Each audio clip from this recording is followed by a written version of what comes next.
Hello everyone, this is Scott and I'm getting myself situated at Cloudland Canyon Campground.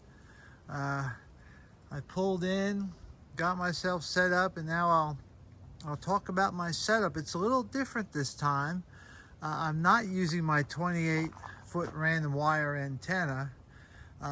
However, this time I am using a 60-foot wire antenna with a 50-foot counterpoise and my original version of the MCOM2 transformer. I think it's about a 5-to-1. With this configuration, I'm supposed to get down to 160. This weekend is the 160 meter CW contest. I'm not fast enough for the contest, but I am going to try a new to me mode, Varus C, and I'm going to see if I can make some contacts on 160 tonight. Part of this trip is to evaluate Varus C or Vara AC, however I like Varus C, to see how it does and can it be used for MCOM, for emergency communications, and can it be used for FunCom. I'm going to try to get some POTA activations using Varus C on different bands. I had a request on Facebook to try 40 meters, so I will be on 40 meters quite a bit.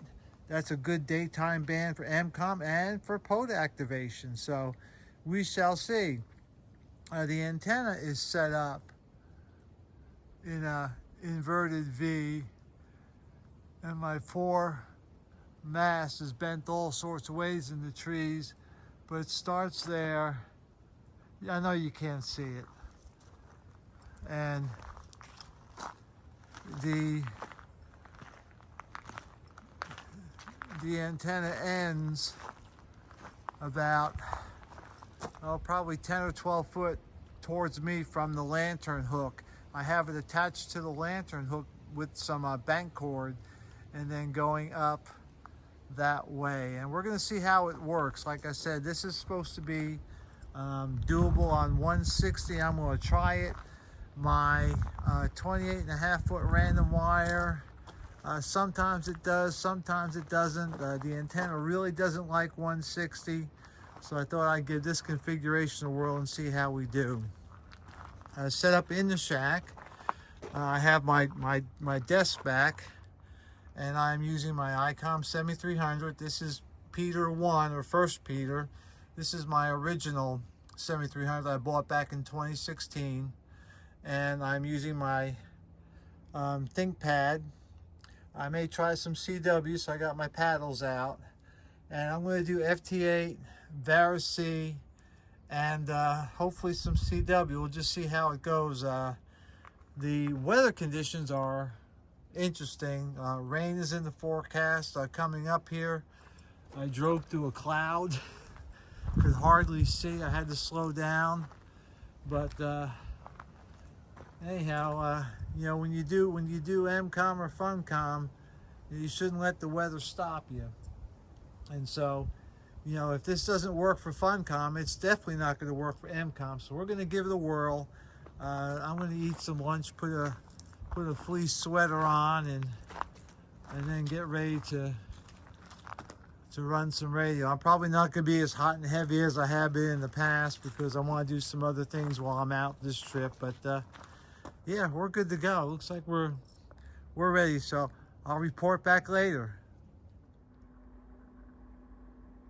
Alrighty, I thought I would check back in real quick. It's about 10:15, 20 after 10. None of the bands are really in good shape. I was on 40, 30, 20. Just not a good night. There's a lot of geomagnetic storm activity going on today. I imagine that had affected the bands in general.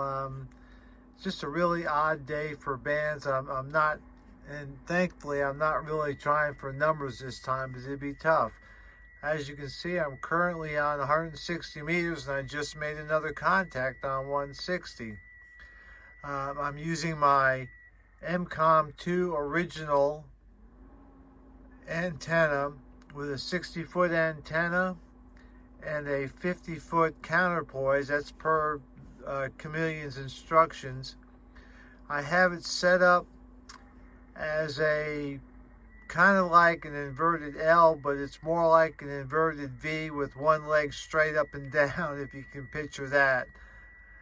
It's been doing pretty good. The antenna looks like it has some NVS capacity to it, characteristics is what I really wanted to say.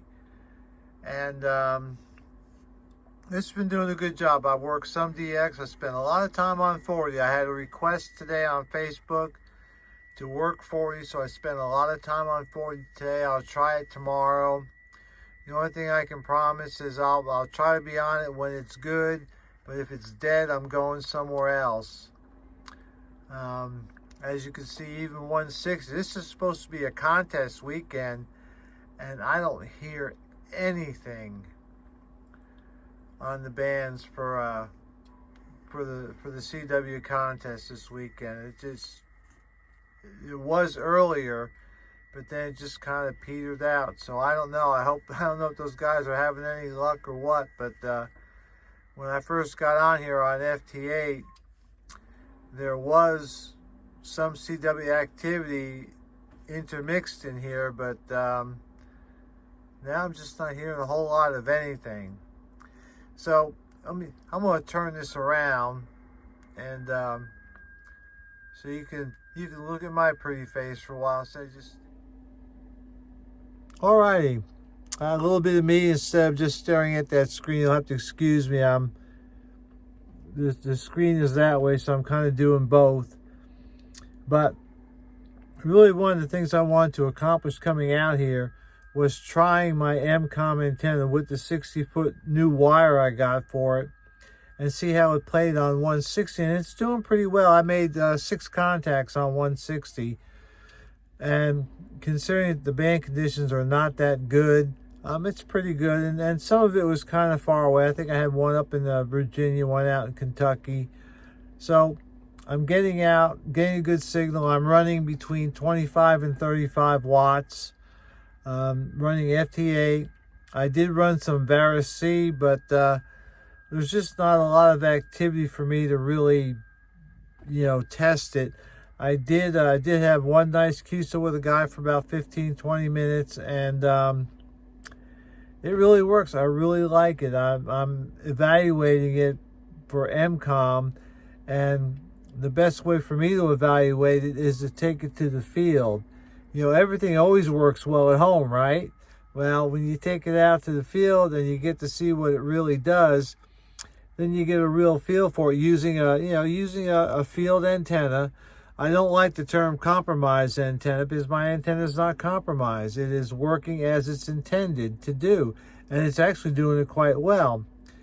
I don't know where this came up with compromised antennas. It just doesn't make sense.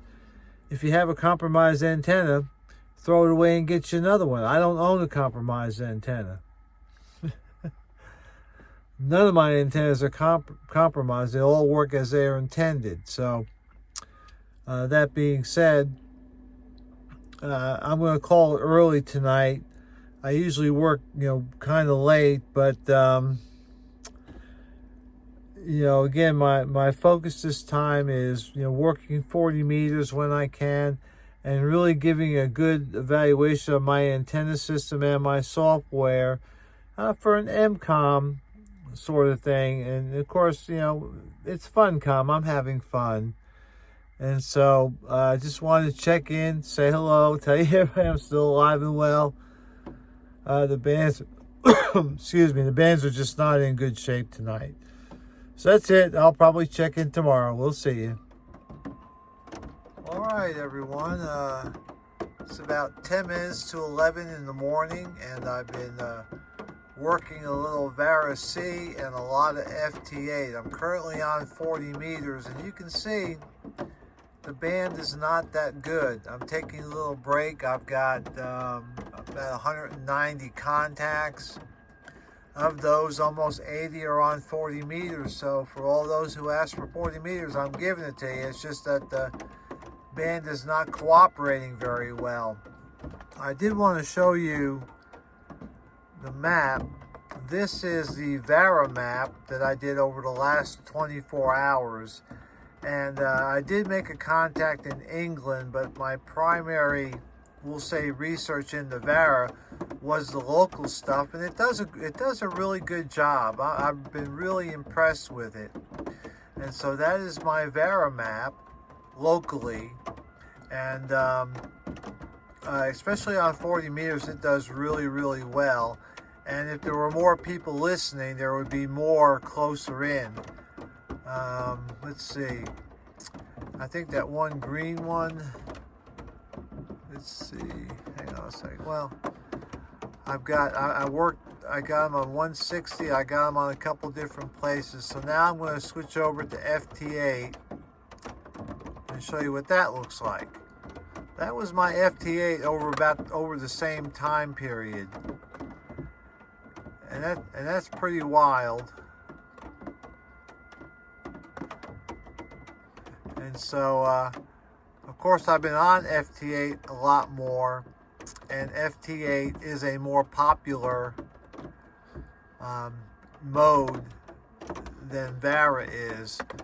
So that's the disparity there, but both are doing well. And as you can see, I have made it to Australia on VARA, over into Europe. And like I said, I like it for MCOM and for FunCom. VARA is a pretty nice mode. I'm hoping we get more used to it and more of us use it. But I wanted to take a minute or two and talk about what's kind of going on. And as you can see, like I said, 40 is dead. Probably going to have to go up instead of down. Yesterday, towards the afternoon, 10 meters was hopping. The other thing I did while out, and I'm taking a more relaxed approach to my activation this time, is I did manage to work 10 bands on this, from 160 down to 10. My antenna did a good job on 160. I may try some more tonight, but it's pretty good. Anyhow, just checking in with you all, and I'll get back to you later. Hello everyone, this is Scott, KK4Z, and just a little wrap up. I ended my POTA activation this evening, Saturday evening, instead of going into Sunday. There's a couple other things I want to do at the campsite before I go home, so I cut it all short. However, it was a pretty interesting activation. I've got my laptop in front of me here. I have a little lap desk that I use on my bed to make it easier to do things. But I had a total of 325 contacts, covered 42 states and 12 countries. Some of the interesting countries is I got Angola and South Africa on 10 meters. 10 meters was open today. It really was. It wasn't my money band, and I'll talk about that in a minute, but 10 meters was open. These past couple days, the maximum usable frequency, or the MUF, has been up there, way up there. I spent a good part of the day above 17 meters. In other words, 15, 12, and 10. 20 was okay. 40 was pretty much dead. I worked it as much as I could. It was my second highest count band, with 20 being first. I had, I think, 136 contacts on 20, and I had 88, 89 on 40, and then the rest are kind of spread throughout. I did work 10 bands.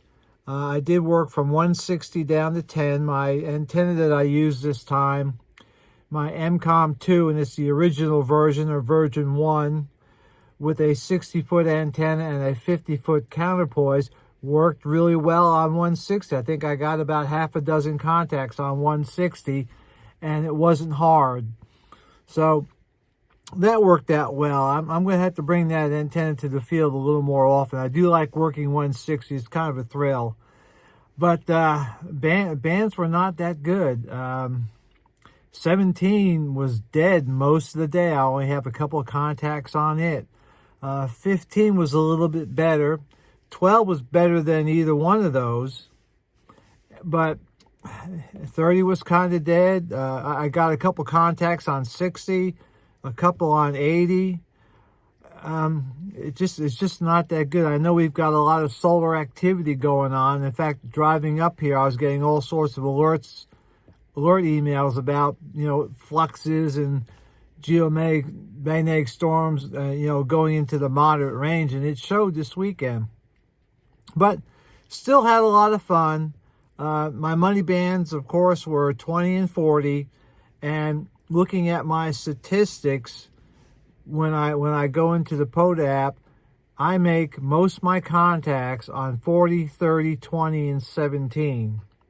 And in this case, 40 and 20 worked, 30 not so much, and 17 was pretty flat. So I tried to work you. A guy on Facebook says, hey, work 40 meters so us guys in Georgia can work you.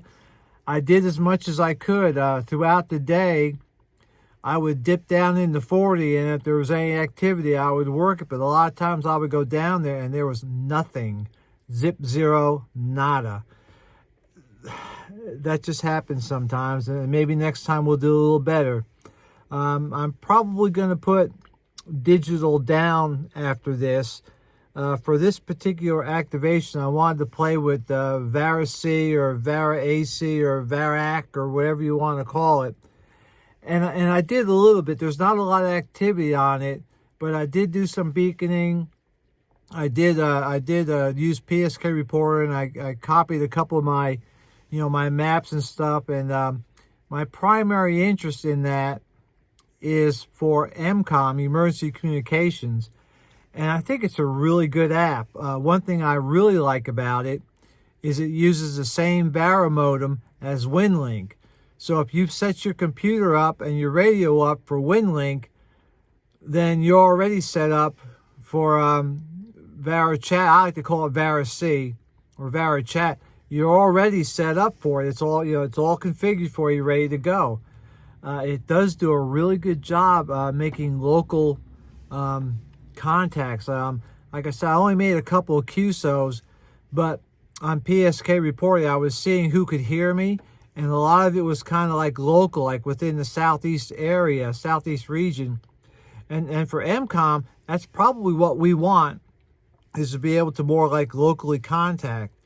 The software itself is fairly easy to use. It just does a good job, and I'm going to research it more. And for my EMCOM groups, I'm going to recommend it. I like it better than almost any other app, except for maybe WinLink. WinLink is a great piece of software. So anyhow, I had a lot of fun. Tomorrow, it rained all day today. It rained last night. It was a good time to play radio inside because it did rain. I got my radio all packed up. I'll pack up my antenna tomorrow. I'm going to let it dry overnight because everything got soaked. But everything here worked. If I worked you, thank you. Thank you for contacting me. Thank you for your patience during pileups. I did have a few. And I appreciate you guys that go out and hunt for me, because when I go out, probably 98% of what I am doing is calling CQ POTA, because I want the hunters to get the points, not just anybody, but I want the hunters to get the points. So I'm always calling CQ POTA. I do park the parks, and I do chase the occasional DX, but really nowadays only if it interests me. In other words, if it's an odd one, if it's a call sign that's kind of odd, or I don't recognize it, I'll try and work it, but that's less than 2% of the time. So, I'm here for you like you're here for me, and we together we make it work. And so if I'm out on activation, I'm calling CQ POTA unless I'm in a pileup. So that's all. I hope you all have a great day, and I hope the rest of your weekend goes really well. This is Scott, KK4Z 73s.